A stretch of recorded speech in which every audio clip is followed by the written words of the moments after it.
dahil sa katotohanan ng ipinapangaral ng Santa Iglesia Katolika na hindi maitanggi ng mga protestante sa lungatang aral at pahayag ng mga pastor.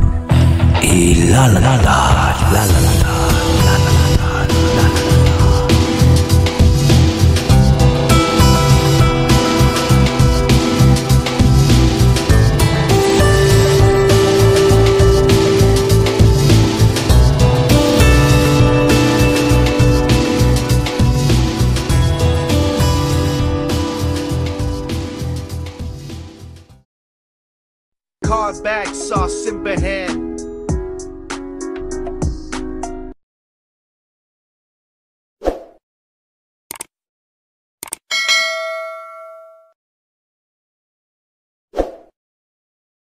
Jess Junior, Bro JD, tanong lang, totoo bang mayroong ligaw na kaluluwa? Salamat. Brother Romer. Si pala makapagpahinga si Brother Windel. Okay, Bro Jando.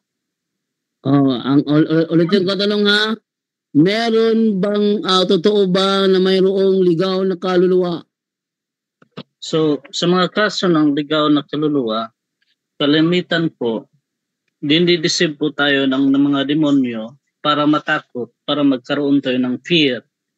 So, doon pa lang, yung opening, gumagawa ang mga demonyo ng opening sa buhay natin through fear. Kasi yung fear is pagkain yan ng demonyo. Yung do not feed the devil through our fear. Kasi once na doon nananahan na yung takot natin kapag nakakita tayo ng mga ganyan sa buhay natin, doon na nagsisimula na magmaniobra yung demonyo sa buhay natin dyan sa takot. Kaya nga po, kapag ka ganoon na pamamaraan at yung may mga ligaw na kaluluwa, hindi po yan kaluluwa, kundi mga demonyo. Kasi once na nagbibigay na po sila, nagpaparamdam na po sila, natakot ka, yan po sila yung mga demonyo. Kasi yan po ang unang ginagawa ng demonyo sa buhay natin na sila ay nananakot. So kapag ka ganoon na sitwasyon, kapag may na-feel na po kayo, open ako yung dimension yan sa occult third eye. Kasi yung occult third eye pala, kapag nagsisimula na yan dun sa fear, tapos kapag namuhay ka na dun sa kasalanan, dyan po nambubuyo yung mga demonyo.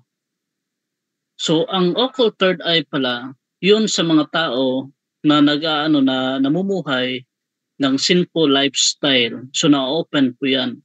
So meron naman na ibang kaso doon sa life ni Padre Pio na nung nag-pray siya doon sa chapel, may nakita siya na isang prior na naglilinis doon sa mismo na chapel.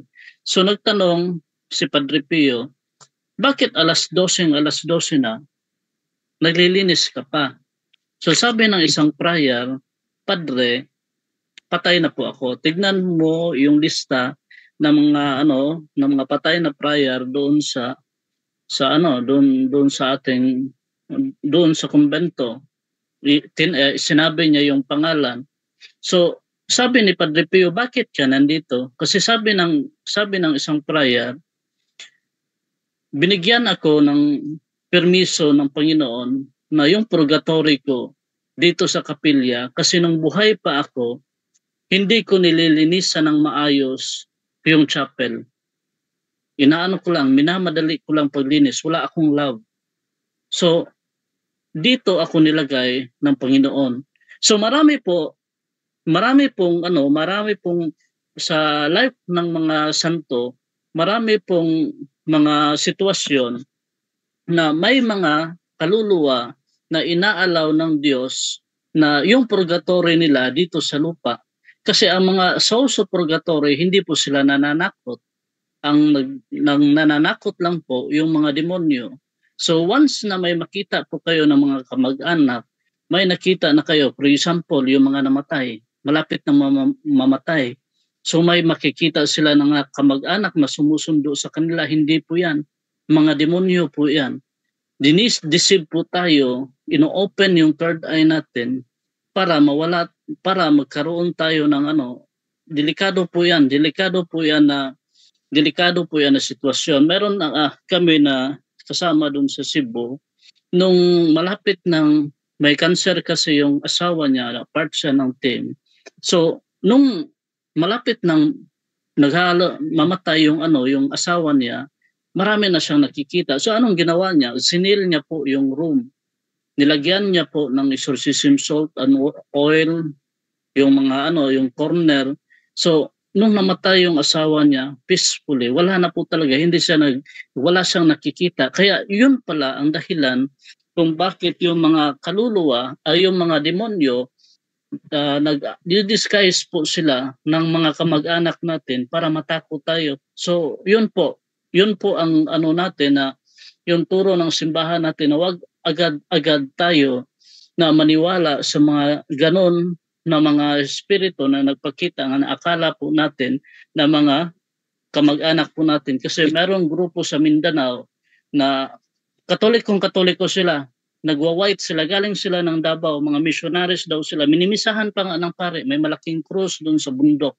Tapos meron silang daanan na sabi nila ito ang daanan ng mga espiritu na ligaw na para makapasok sila dun sa langit. Nakita namin yon. Sabi namin, Father, kulto na yata to.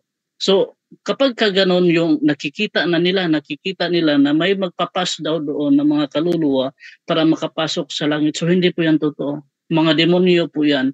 Kaya nga, nung nalaman namin na gano'n na pa sila, nasasaniba na pala sila ng Mama Mary, nasasaniba na sila ng Diyos Ama, mga ganyan, yun pala, mga pusas pala yung mga tao na yun. Akala mo missionaries nagkukumpisal din sila.